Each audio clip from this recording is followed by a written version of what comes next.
प्राचीन समय की बात है। एक महान तपस्वी पराशर ऋषि और सत्यवती के पुत्र हुए व्यास जी, जिनका असली नाम था कृष्णद्वैपायन। वे बाल्यकाल से ही ब्रह्मज्ञान में रमे हुए थे। उनका जन्म आषाढ़ पूर्णिमा को हुआ था।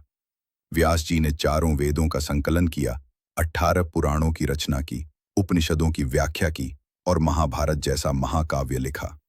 उन्होंने इतना विशाल ज्ञान मानव जाति को दिया कि उन्हें गुरुओं का गुरु कहा गया। इसलिए यह दिन उनके सम्मान में गुरु पूर्णिमा कहलाया। गुरु पूर्णिमा का योगिक रहस्य शिव से बुद्ध तक। शिव पहले गुरु, आदि योगी। हजारों वर्ष पूर्व हिमालय में एक दिव्य पुरुष ने 7 ऋषियों को ब्रह्मज्ञान दिया। वो थे भगवान शिव, और उन 7 ऋषियों को बना दिया पहले शिष्य। यही दिन था गुरु पूर्णिमा, जब ज्ञान का बीज धरती पर बोया गया। भगवान बुद्ध और धम्मचक्र प्रवर्तन।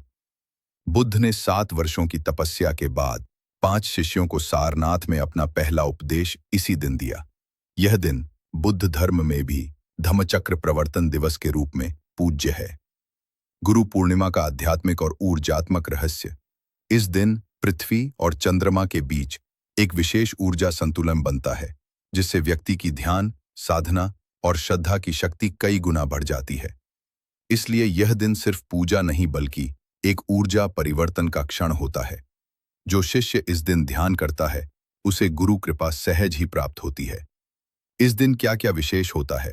गुरु पूजा, गुरु के चरणों में अर्पण, पुष्प और वंदना, ध्यान और जप। इस दिन साधना बहुत फलदायक होती है। विद्या का आरंभ, बच्चे पढ़ाई की शुरुआत इसी दिन करते हैं। संकल्प, आध्यात्मिक जीवन या अच्छे कर्मों का व्रत लेना।